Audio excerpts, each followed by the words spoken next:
Kepada mereka, ya Allah, kami tidak bawa apa-apa, kami hanya bawa kalimat-Mu Engkau, kalimat la ilaha illallah Muhammad Rasulullah untuk mereka. Kami malu, kami hanya bawa sabun, sampo, odol sikat gigi untuk mereka. Lalu saya menguatkan diri untuk membimbing mereka mengucapkan dua kalimat syahadat. Tapi kami pun tidak kuat, karena mereka dalam keadaan telanjang, dalam keadaan bau badan, tapi hati mereka begitu tulus untuk menyebut asyhadu anna ilaha illallah wa asyhadu anna Muhammad Rasulullah. Ya Allah, kuatkan dakwah ini. Ya Allah, jaga negeri ini. Ya Allah, kuatkan hati mereka dengan agama ini, agar mereka akan tumbuh menjadi hamba-Mu yang menjaga negeri ini dengan agama-Mu.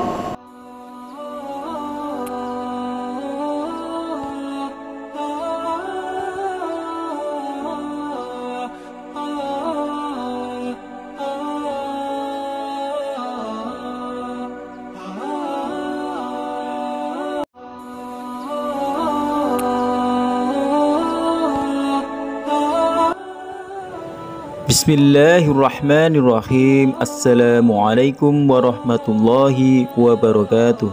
Sahabat Zona Islam dimanapun berada, semoga sehat walafiat, amin. Kembali lagi di channel Zona Islam ID.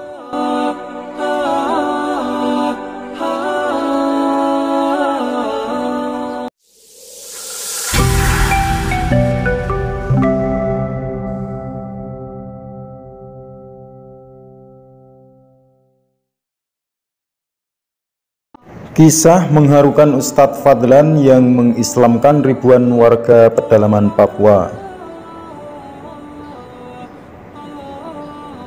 Ustadz Fadlan menceritakan pengalaman dakwahnya di tanah Papua yang penuh dengan rintangan dan tantangan yang menurutnya merupakan sumber vitamin dan energi tersendiri. Perjuangan dakwah beliau perlu kita apresiasi. Beliau menceritakan tentang pengalamannya pernah 11 kali dipanah dan 7 kali ditombak oleh suku asli pedalaman. Ustadz Fadlan merupakan salah satu pendakwah yang berhasil mengislamkan ribuan suku asli pedalaman di Provinsi Papua. Ustadz Fadlan lalu menceritakan pengalamannya mengislamkan pendeta bernama Alfonso di tanah Irian pada tahun 1980-an. Setelah gigih berdakwah selama 3 bulan di keluarga pendeta Alfonso, akhirnya pendeta itu bersama keluarganya mengucapkan syahadat. Akibatnya tanah Irian geger dan Ustadz Fadlan ditahan selama 3 bulan tanpa pengadilan. Keluar dari tahanan, Ustadz Fadlan tidak kapok dan kembali berdakwah.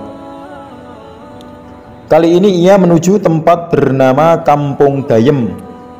Baru sampai di tempat tersebut, kepala suku langsung melempar tombak ke salah satu kaki Ustadz Fadlan dan tepat mengenai betisnya. Ia pun harus masuk rumah sakit selama beberapa minggu. Setelah sembuh, ia kembali datang ke Kampung Dayem lagi hingga akhirnya kepala suku yang menombak kakinya masuk Islam. Tapi lagi-lagi setelah mengislamkan seorang tokoh, Ustadz Fadlan ditangkap dan dipenjara lagi. Kali ini selama 6 bulan. Ada fakta unik kenapa banyak anggota suku di Papua tidak memakai baju dan telanjang. Ternyata mereka diberikan pemahaman oleh pihak-pihak yang tidak bertanggung jawab untuk tidak memakai baju.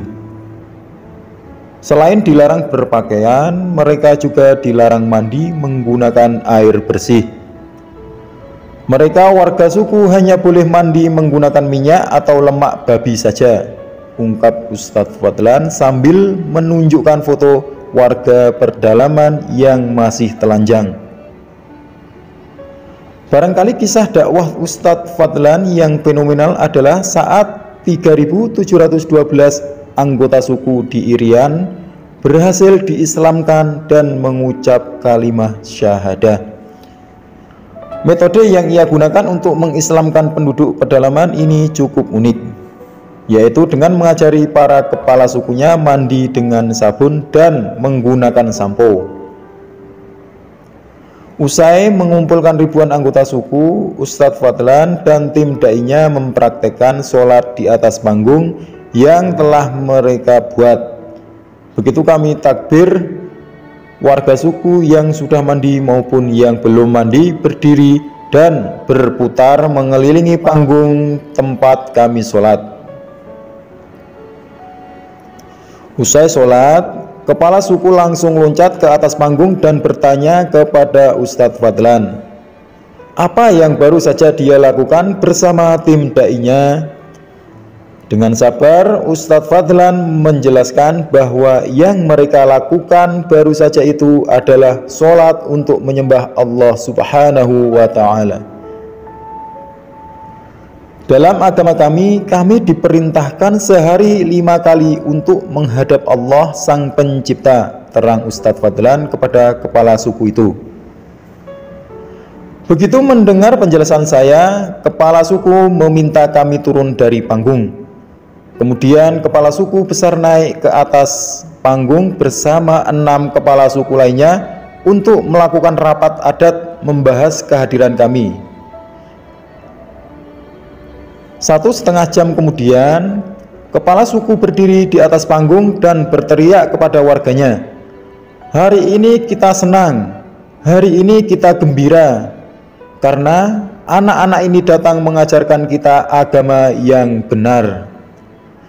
Dalam rapat adat kami sepakat bahwa kita semua yang berkumpul di lapangan ini mengikuti agama yang mereka ajarkan, kata Ustadz Fadlan.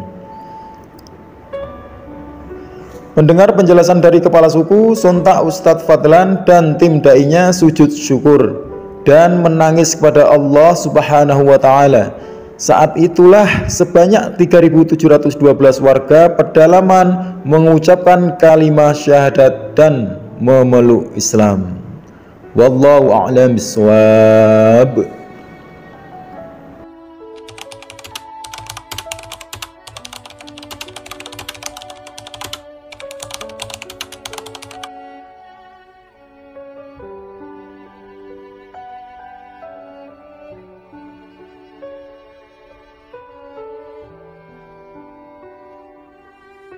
Dengar penjelasan saya, kepala suku langsung mempersilahkan kami 20 orang. Tidak boleh lagi duduk di atas panggung, kami turun duduk bergabung dengan masyarakat di bawah. Mereka 6 kepala suku naik di atas panggung menggantikan kami. Bukan sholat tapi rapat membahas kehadiran di sana. Setelah rapat selesai, kepala suku besarnya berdiri dan menyampaikan pengumuman buat kami yang ada di lapangan itu.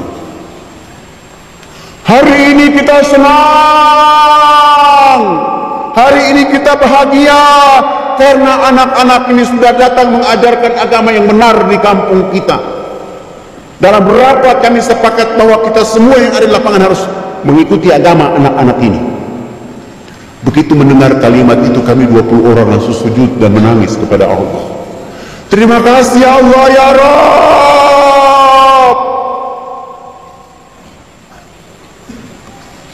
Kami malu kepada mereka ya Allah. Kami tidak bawa apa-apa, kami hanya bawa kalimat-Mu Engkau, kalimat la ilaha illallah Muhammad Rasulullah untuk mereka. Kami malu, kami hanya bawa sabun, sampo, odol sikat gigi untuk mereka.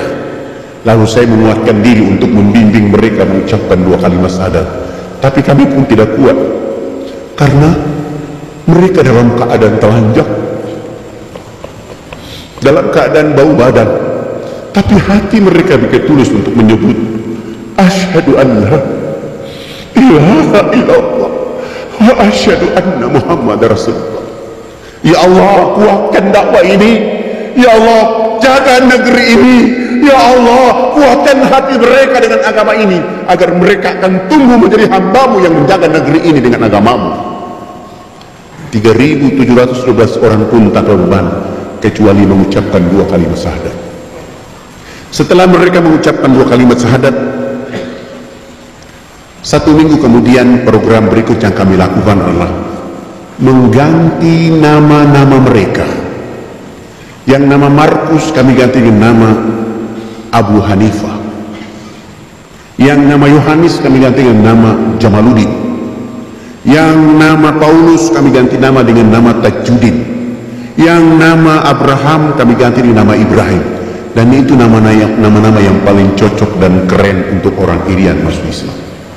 Sangat lucu kalau orang Irian masuk Islam, rambutnya keriting, badannya hitam kering, dipanggil Sutrisno.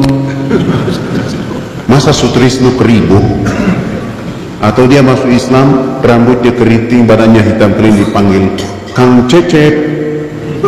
Tidak cocok. Tapi Abidin, Musa, Muhammad, Abdul Hakim itu cocok untuk mereka. Setelah itu proyek berikut yang kami lakukan untuk mereka adalah melaksanakan hitanan massal mulai dari umur 7 bulan sampai umur 63 tahun. Alhamdulillah kami dibantu oleh teman-teman dari Angkatan Laut dari Jayapura di bawah pimpinan Ayahanda Dr. Kolonel Mulia Tarmizi. Kami hitan mereka selesai. Beliau melihat suasana itu dan menulis surat supaya saya membawa kepala-kepala suku menghadap Presiden Soeharto agar pembangunan dipercepat.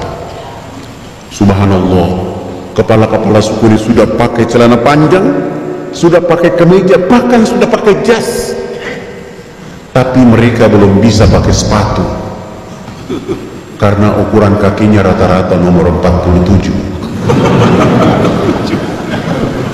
Jenis sepatu itu tidak ada di sana, terpaksa kami menggunakan sendal jepit. Kelebihan tumit kami bawa mereka Jayapura, Makassar, Makassar, Jakarta. Tiba di Jakarta kami nginap di Wisma Haji Jalan Jaksa, Jakarta Pusat. Pagi-pagi sholat subuh selesai, mandi, sarapan, dan kami ke istana membawa rekomendasi dari Ayahanda Dr. Kolonel Mulia Tarmizi. Begitu kami datang, ternyata protokol sudah menunggu kami dan mengatakan acara tetap dilakukan hari ini, hanya tempat pertemuannya dipindahkan dari istana ke rumah di Cendana.